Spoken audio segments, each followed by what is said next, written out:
Authentique et humaine, elle parle avec franchise.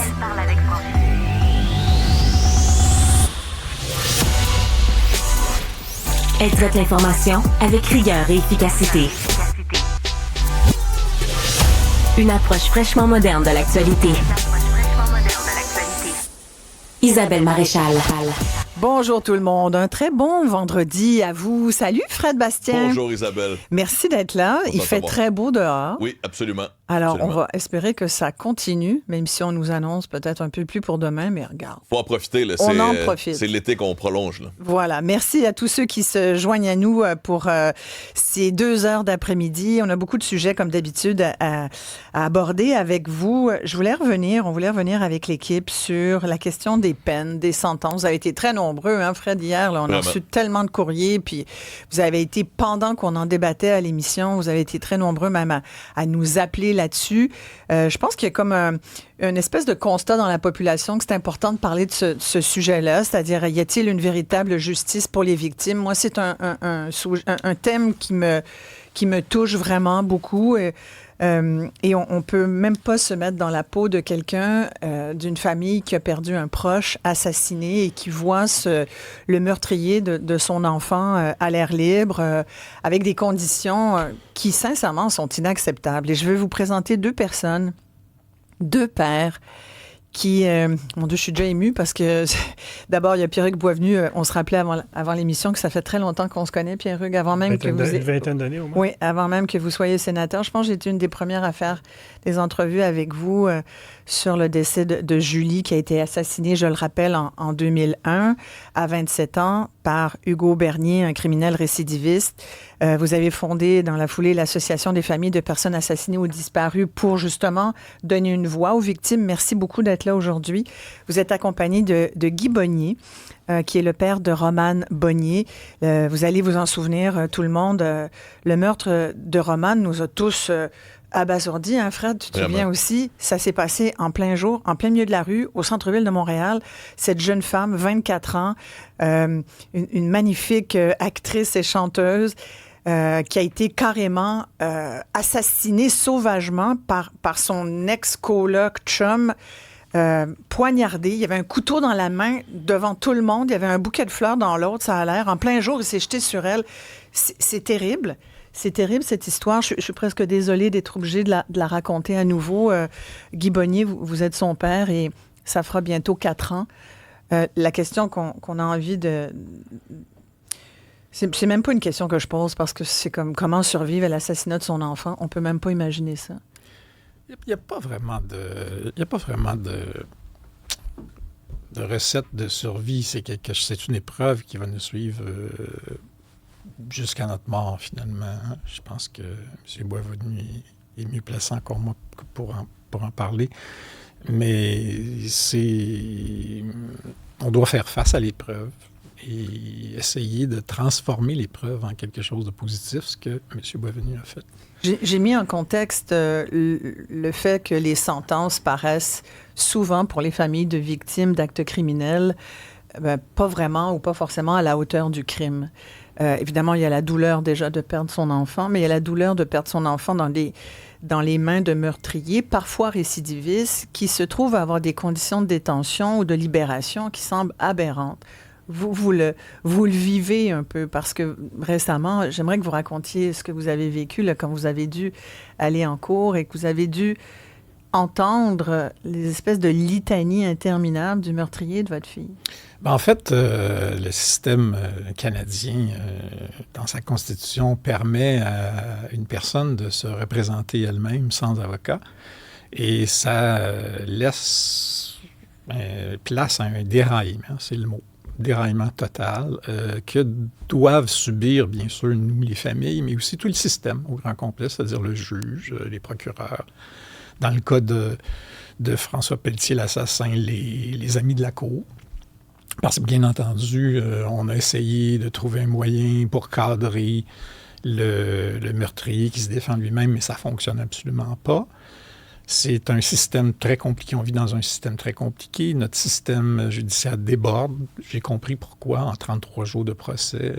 Et j'ai vu que ce n'est pas c'est pas seulement les gens qui se défendent eux-mêmes, mais c'est la lourdeur de notre système et les privilèges qui sont accordés aux prévenus à la base, puis à l'accusé, en fait. Et ça, c'est assez étonnant. Et racontez-nous ce que vous avez vécu, justement. Vous aviez l'occasion de parler. On ne vous l'a pas complètement donné, de ce que je comprends, mais le meurtrier de votre fille, lui, il avait le champ libre pour dire à peu près tout ce qu'il voulait, puis que ça dure autant de temps, de jours qu'il voulait. Oui, c'est-à-dire qu'à partir du moment où il se représente lui-même, il peut donc se citer à témoin lui-même aussi. Ouais. Bizarre que ça peut paraître. Donc, il ne va pas se poser des questions, il va tout simplement... Il s'est quand même pas contre-interrogé, j'espère? Non, mais il a été capable de nous tenir en haleine pendant 5 jours et demi avec un long monologue et plein de théories farfelues. Et c'est là qu'on se pose des questions, c'est-à-dire qu'on voit bien que ça s'en va absolument nulle part, mais c'est son droit. Et merci au juge Dadour qui a réussi, malgré la loi, à contenir l'accusé pour en finir à 5 jours et demi, parce que normalement, ça aurait pu durer très, très longtemps. Fait que pendant 5 jours et demi, oui, l'assassin de votre fille a pris possession de la cour et a parlé. Absolument. Sans cesse. Absolument. C'est-à-dire que il va expliquer pourquoi, comment, qu'est-ce qui est arrivé, comment Romane, par exemple, souffrait d'un dédoublement de la personnalité selon lui. Parce qu'en plus... Selon lui. Oui, parce qu'en plus, on lui prête en fait, il se prête des vertus. Des vertus, merci du mot, bien sûr. Et là où c'est le plus flagrant, c'est après 5 jours et demi de témoignage, ou plutôt de monologue, on lui donne la permission de contre-interroger le psychiatre qui l'a évalué. Son propre psychiatre. En fait, c'est pas le sien, c'est le psychiatre de la couronne. Ouais. Parce que le Mais sien... qui l'a évalué. C'est-à-dire le psychiatre qui l'a évalué. Bien sûr, ouais. parce que le sien, son psychiatre, donc le psychiatre de la défense, on est dans une espèce de monde comme on dit, adversarial, de dualité, en fait. Ouais, ouais. Donc, chaque partie a son psychiatre. Et donc, le psychiatre de la défense, que nous, les contribuables canadiens, nous avons payé, finalement, François Pelletier a décidé de ne pas utiliser le rapport de ce psychiatre-là, parce que ça faisait pas son affaire. On ne sait pas ce qu'il dit. On ne sait pas ce qu'il dit. Là, alors, on sait un peu ce qu'il dit, parce que dans une requête, ultérieurement, il en a divulgué un certain nombre de pages de ce... Puis il disait quoi, donc, le psychiatre en question, de la défense? On n'a pas le résultat, mais on voit bien que ça s'en va vers le fait que... il n'est pas bien dans sa tête. Non, mais ça, on le sait depuis le début. C'est-à-dire que c'est quelqu'un qui a été soigné pour un problème de OCD, comme on dit en français, c'est... trouble compulsif? Trouble compulsif obsessionnel, ouais. Voilà. Mais ce n'est pas, dans le droit canadien, un argument qui peut excuser le meurtre de quelqu'un. Il y a des gens qui ont des TOC, il y en a plusieurs. Heureusement, voilà. C'est pas tous des gens qui vont assassiner quelqu'un sur la rue. Là. Voilà, effectivement. Donc, c'est ce qu'on découvre dans ce rapport-là. Heureusement qu'il y en a divulgué un certain nombre de pages, parce qu'on n'aurait pas su grand-chose sur l'assassin. Ce qui est aussi difficile pour la famille, parce qu'on essaye, nous, de comprendre. On essaie c'est comme un puzzle, puis on se dit, mais qu'est-ce qui est arrivé? Il a habité avec elle pendant 3 mois. Qu'est-ce qui est arrivé? Donc, à travers son long monologue et ce qu'on a su du psychiatre qui l'a évalué pour la défense, on a découvert un peu plus qui était François Pelletier.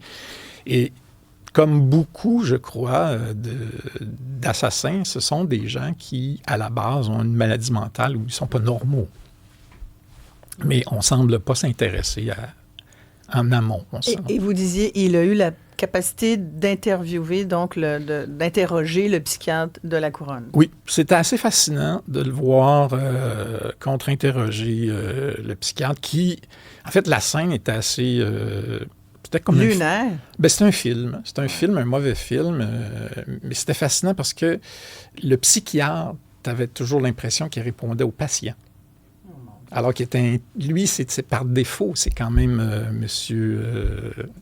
Chamberlain, très célèbre. Ah, ouais? Oui. Ouais. Donc, avec une patience dans ses réponses. Alors que quand l'ami de la cour, à la toute fin, a pu interroger avec la permission de l'accusé, C'est qui l'ami de la Cour? L'ami de la Cour, c'est un avocat qui est nommé par la Cour pour aider, soi-disant, ou favoriser. C'est une espèce de courroie de transmission entre la personne accusée qui se défend seule et la Cour. Parce que c'est un fardeau pour le juge que d'avoir une personne qui se défend tout seul. Il doit être impartial. Mais ça, là, juste ce point-là, là, comment ça se fait que des accusés peuvent se défendre eux-mêmes? Est-ce que, vous devez savoir ça, Pierre-Hugues Boisvenu, et peut-être vous aussi, M. Bonnier, est-ce qu'on est les seuls à permettre ça? Parce que je lisais en France, par exemple. En France, ça n'existe pas. Là. Tu ne peux pas te défendre toi-même devant une cour de justice. Tu es obligé d'avoir un avocat. Si tu n'en as pas, on va t'en trouver un. On va te le donner d'office. Là, ça va être ça. Lui, c'est ton avocat ou c'est ton avocate. Tu n'as pas le choix. Tu as un représentant. Pour éviter ce genre de dérapage, parce que c'est du dérapage complètement, ça. Ouais, sans parler des coups, là, juste Pierre-Hugues Boisvenu. Souvenir du cas du ballot qui a tué ses 2 enfants puis sa femme à Brossard, et qui est arrivé un matin, qui était déguisé en femme, puis là, maintenant, il fallait qu'il le considère comme une femme. L'envoyer dans un pénitencier ou une prison pour femmes, c'était pour la famille, c'était un calvaire pendant des jours et des jours de voir ce gars-là se défendre seul. Avec, comme le dit Guy, d'abord, je tiens à souligner, c'est la première fois qu'on se rencontre. On s'est parlé au téléphone il y a quelques jours. C'est vrai? Oui. Ah, je pensais que vous vous connaissiez vraiment très bien. On a découvert une chose en commun, on a la même date de naissance. C'est vrai? Oui, c'est absurde, mais c'est comme ça. Ouais. C'est drôle. Et donc, c'est un droit constitutionnel. Mais est-ce que l'accusé a le droit d'être jugé devant juge seulement, devant jury, ou s'auto-défendre? Et c'est là qu'est le problème. Mais aux États-Unis, mettons, c'est comment? Non, la plupart des États américains ne permettent pas ça. Bon. Puis, en France non plus, visiblement, est-ce qu'il y a des endroits, à part chez nous, au Canada, que c'est moi, j'ai pas fait d'évaluation à travers la planète, là. Mais moi, j'ai pas trouvé, là. J'ai cherché un peu, mais j'ai pas trouvé. Lacune. Si quelqu'un est au courant de ça, s'il y a un juriste, peut-être Fred, qui nous écoute, parce que là, je vois que les textos rentrent pas mal. Oui, écrivez-nous au 1-877-827-2346, 187 Cube Radio. Ben, déjà, beaucoup de témoignages d'empathie. Là, messieurs, il y a Vincent de Montréal qui dit les victimes sont rendues criminelles et les criminels sont rendus des victimes. C'est incroyable, c'est le monde à l'envers. Il y a Vincent qui dit aussi mes meilleures pensées avec vous deux, messieurs. C'est terrible les histoires et j'espère que le système de justice va cesser de protéger et d'être clémente envers les criminels. Il y a Alex de Montréal là, qui dit au Canada de Justin Trudeau, les criminels sont mieux traités que les victimes. C'est vraiment le monde à l'envers et la population en a assez. Qu'est-ce qu'on peut faire pour améliorer ça, dans le fond? C'est évident que ça prend un gouvernement qui est à l'écoute des victimes, ce qui n'est pas nécessairement le cas du gouvernement libéral. On l'a vu, on en a parlé avec Isabelle, la loi C5, où on retourne les violeurs ou les agresseurs sexuels dans leur salon. Donc, c'est sûr qu'on n'a pas actuellement, je dirais, un gouvernement là, où on aurait les planètes alignées pour dire on va changer des gros morceaux du code criminel, notamment ce que Guy rencontre, parce que je pense que c'est une aberration au code criminel de laisser à quelqu'un qui n'a aucune connaissance en droit de s'auto-défendre, sachant, veut dire, la complexité, comme le dit Guy, ça vire à la farce. Et ça, à mon avis, ça discrédite le système de justice qui a comme première préoccupation d'être crédible aux yeux des citoyens. Mais de rendre justice. Exactement. Ouais. Donc ça, il va falloir changer ça. Guy, on s'en est parlé récemment et ça va être possiblement son cheval de bataille. Là, bien sûr. Et je pense que l'association sur laquelle je suis membre et sur le conseil d'administration, ça va être aussi une préoccupation qu'on va avoir pour discuter avec les intervenants fédéraux, puis ça relève du fédéral. Mais justement, hier, j'avais le député conservateur Pierre Paulus, qui est aussi le représentant responsable du Québec, là, le lieutenant du Québec pour les conservateurs, qui disait, parce que je rappelle quand même que c'est un gouvernement, les libéraux sont minoritaires, là, on fait comme s'il y avait le champ libre, puis je pense que Mark Carney, des fois, semble l'oublier, mais ici, c'est un gouvernement minoritaire qui a vraiment moyen, donc, pour l'opposition d'amener des projets forts. Lui semblait dire que ça allait être un des enjeux prioritaires dès la prochaine rentrée là, à Ottawa. Est-ce que vous croyez ça? Vous qui avez été sénateur longtemps, qui avez porté ce flambeau-là? On n'a pas nécessairement des partis d'opposition, je pense au NPD, qui sont à la droite dans l'échiquier justice. NPD, c'est sûr. Les conservateurs sont plus. Sont un petit peu à gauche. Les conservateurs font un peu bande à part lorsqu'on veut resserrer le code criminel. On le disait tantôt, le gros problème dans le système de justice, c'est la récidive. Oui. Lorsque quelqu'un va tuer une femme, par exemple, on ne peut pas se servir de son passé de récidiviste pour informer, un exemple, le jury, informer les victimes. C'était le cas du meurtrier de Julie. Il a agressé sexuellement une femme quelques mois avant l'assassinat de Julie et sur une sentence de 36 mois, il a fait 3 mois. Et cette information-là n'avait pas été divulguée dans le cadre de son procès? Et lorsqu'on essaie après ça d'interroger le gouvernement pour dire comment ça vous avez libéré cet individu-là dans un si court laps de temps, qu'est-ce qu'il y a eu comme mesure pour dire aujourd'hui qu'il n'est plus dangereux? On ne nous répond pas. Donc, c'est un système aussi qui est très, je dirais, qui est très, très opaque pour informer les victimes, informer les familles. C'est le cas lorsqu'on va devant la Commission de libération conditionnelle. Il faut aller chercher de l'information au compte-gouttes parce qu'on protège d'abord le criminel, parce que l'audience est faite pour le criminel, il n'est pas fait pour les victimes. Mais vous l'avez vécu, Pierre-Hugues. Exactement. Il n'y a pas si longtemps, vous étiez venu nous raconter demande de libération conditionnelle donc du meurtrier de votre fille Julie. Et là, c'est l'espèce de mascarade, parce que là, maintenant, il se prétend autochtone. Il s'est découvert en prison des racines autochtones. Et là, c'est donc un mode de traditionnel en cercle. Totalement différent. En cours devant la commission de libération conditionnelle. Et on l'a vu aussi dans une décision de la Cour récemment où un juge s'est servi du passé d'individus autochtones, chinois plutôt, parce que sa grand-mère était chinoise, et parce qu'elle avait été exploitée, c'était le cas. Il y a 150 ans au Canada, il y avait pas de l'esclavagisme, mais presque. Mm-hmm. On a dit, on va réduire sa sentence parce que sa grand-mère a vécu des traumatismes passés.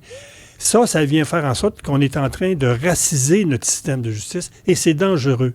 Donc, il va falloir quelque part qu'il y ait un coup de barre qui soit donné pour que notre système de justice corresponde aux attentes de la population aussi. Ouais. Le système de justice, c'est pas juste fait pour les juges. C'est fait pour garder une crédibilité au niveau de la population. Tout à fait. Et vous le dites très bien, M. Bonnier. Vous avez écrit une lettre poignante en août dernier où vous dites « Voici ce que le tribunal ne m'a pas permis de dire à l'audience de sentence de l'assassin de votre fille. » J'aimerais beaucoup que vous en lisiez des extraits. Sinon, je peux le faire pour vous après la pause. Parce que c'est trop Et je comprends tout à fait. Mais sincèrement, là, on vous a dit que c'était pas le bon forum pour donner. Vous avez pu lire un des textes, mais pas le deuxième, qui était finalement le plus important pour vous, j'imagine. Vous nous le direz tout de suite après la pause. Mais avant, j'aimerais ça, peut-être, Fred, que tu lises quelques textos, parce que vraiment, il y a vraiment beaucoup de gens là, qui réagissent, notamment sur la question là, de est-ce qu'ailleurs dans le monde, on permet de se défendre par soi-même? Puis, la réponse, c'est oui. Même aux États-Unis, là, dans certains cas, il y a Ted Bundy, un tueur en série très reconnu qui s'est défendu lui-même. Oh mon Dieu, mais ça fait déjà un petit moment. Effectivement, au Royaume-Uni aussi, c'est permis, donc peut-être qu'on a hérité aujourd'hui, de ça en au 2025? Canada. Oui, toujours. Canada, États-Unis, Royaume-Uni, c'est encore possible. Dans d'autres pays comme la France, l'Allemagne et la Suisse, c'est possible seulement pour les trucs moins graves. Dans les crimes plus graves, mais là, on force une représentation, puis la loi impose un avocat. Donc, au Japon aussi, c'est permis de se représenter par soi-même, mais dans tous ces pays-là, on dénote que c'est pas recommandé. Là. Ça aide pas vraiment le système ni les procédures de le faire, mais c'est quelque chose qui est encore permis. Là. Notamment aux États-Unis, ça serait un droit constitutionnel de se représenter soi-même dans la Constitution américaine, de choisir de ne pas le faire via un avocat. Mais puis sinon, on reçoit là, une panoplie de messages de gens qui se scandalisent là, de ce qui est arrivé, puis qui espèrent là, un changement, puis qui espèrent que on va mieux traiter les victimes et les entourages des victimes prochainement.